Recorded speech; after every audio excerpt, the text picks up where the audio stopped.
Dota 2 is the standalone sequel to an influential decade-old Warcraft 3 mod named Defense of the Ancients. Dota 2, like its predecessor, is a MOBA, which is a very vague term for such a unique genre. PlanetSide 2 is, broadly speaking, a multiplayer online battle arena as well, but when you say MOBA, you mean a very specific type of game. You can definitely see how Dota evolved from its RTS progenitor Warcraft 3, yet it is definitely its own beast, and a very odd one at that. It could be described as a team sport, blending Diablo and Warcraft, as it features two teams of 5 players, each controlling a single hero, clicking, as an RTS battle rages around them. What's particularly interesting about the rise of the MOBA genre is that it has coincided with the general decline of the RTS. The differences between the two genres is akin to the differences between a Dota 2 hero and a Dota 2 NPC creep. The drone-like creeps spawn automatically at fixed intervals and march in predictable fashion to battle. They have no personality and no one mourns their deaths.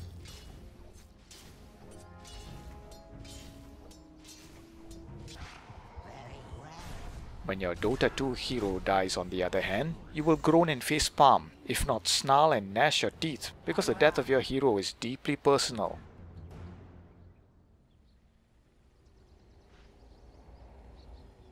And this personal stake is the crucial difference between the two genres. MOBAs have effectively usurped RTSs by excising banal base building entirely and placing greater emphasis on Diablo-style hero building. Dota 2 has a huge roster of heroes to choose from, and each hero may be developed in a myriad of ways, with multiple skill and item builds. On top of that, there is the entire team dynamic to consider, with complex interplay between the different heroes, and even more complex interplay between the player personalities of each team. This makes Dota 2 a deceptively deep and rich strategy game, one that requires hundreds of hours to achieve mere competence and thousands to achieve mastery. I thought as much. New players might not be inclined to do that, however. The emotional hook of MOBA hero building may be its biggest strength, but it may also explain the genre's biggest problem. MOBA games are renowned for their unpleasant communities, and the Dota 2 scene, despite being in its infancy, has inherited its community from its predecessor. The tone has already been set, and it's not a nice one. To understand why emotions tend to boil over very easily in Dota 2, you have to look at a key concept in the game. Last hitting is the act of delivering the killing blow to a creep. This earns gold and experience, the main resources in the game for the player's hero. Last hitting is particularly crucial in the early stage of the game, which is all about achieving incremental advantages over your opponents.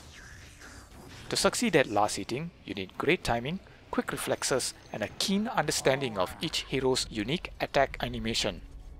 Last hitting with a quick-firing sniper, for example, is trivially easy, but last hitting with a slow-casting Crystal Maiden is not. Now imagine concentrating hard for the first 10 minutes of the game. Your brow is furrowed, your mouth pursed. You're last hitting extremely well, and your CS, the number of creeps you've last hit, is great. Unfortunately, your hard work will be for naught if your teammates give your opponents a major advantage by repeatedly dying to them. Now consider the fact Dota 2 matches generally take between 30 to 60 minutes. A hefty time commitment considering how complex the game is and how intense matches can get. And given that matches can sometimes get very one-sided and Dota 2 lacks a resign option, it's not surprising frustration can set in and recriminations start flying. Experienced players may be sufficiently thick-skinned to shrug off the truculence, but new players might find this a very off-putting environment. Valve is keenly aware of this problem, as evidenced by its attempts to fix it. At the start of each match, players are encouraged to report bad behavior. Players who receive enough bad reports will be banished to the low-priority matchmaking pool, where they will have to wait longer to play matches, and on top of that, will be forced to play with other misanthropes. Valve obviously hopes that players will be so discouraged by this they will modify their behavior. But it's also possible that a large pool of impenitent jackasses playing together will produce a super breed of jackass, a sublime asshat capable of typing "you noob" with blinding speed. The real problem with the banning approach, however, is that it's scarcely a disincentive to jackasses unwilling to rein in their obnoxiousness, as they can always start a new account for this free-to-play game. Valve's other approach is a little more interesting. Dota 2 players are also encouraged to give their teammates positive reinforcement through commendations. You can commend another player for friendliness, forgiveness, teaching and leadership during a match. You pick a category and you can even submit a short description. It's not entirely clear what weight the commendation system has in matchmaking. The obvious assumption to make is that friendly players will be given greater priority in matchmaking, as they would presumably foster a better playing environment. It's also likely players with high leadership, teaching and forgiving ratings would be paired with new players to help them learn the ropes. But even the comment system is flawed. It's all too common to see players begging for comments at the end of the match, despite not doing anything to earn it. Reciprocity is ordinarily a good thing, but in this particular instance, it defeats the purpose of the commendation system. So Valve certainly has its work cut out for it. The company may have some of the best and brightest minds in gaming, but there are some age-old problems you just cannot fix with software code.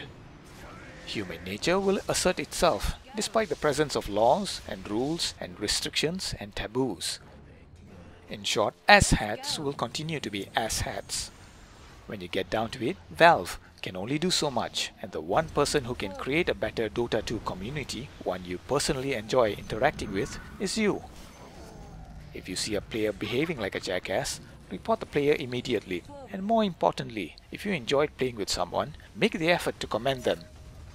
Apathy only encourages toxic behavior, and toxic behavior creates toxic communities. Ultimately, multiplayer games live and die by their community. It doesn't matter how great the game is if there's no one to play with or against, and gaming communities die when players who burn out on the game aren't replaced with fresh blood. If those new players are quickly discouraged, the game will limp its way to a slow death. That day is, of course, a long way off for Dota 2. The game hasn't even been officially released, yet it can already boast of having the most concurrent players on Steam at any given moment. This is poised to be a monster game, and if the original Dota is any indication, Dota 2 will remain popular with MOBA fans for years to come. It's not clear which direction the Dota 2 community will take in the coming years. Will it be the domain of the hot-headed adolescent male, stubbornly resisting attempts to moderate it? Or can Valve slowly turn Dota 2 into the first esport to achieve the success of more traditional sports? Time, as always, will tell.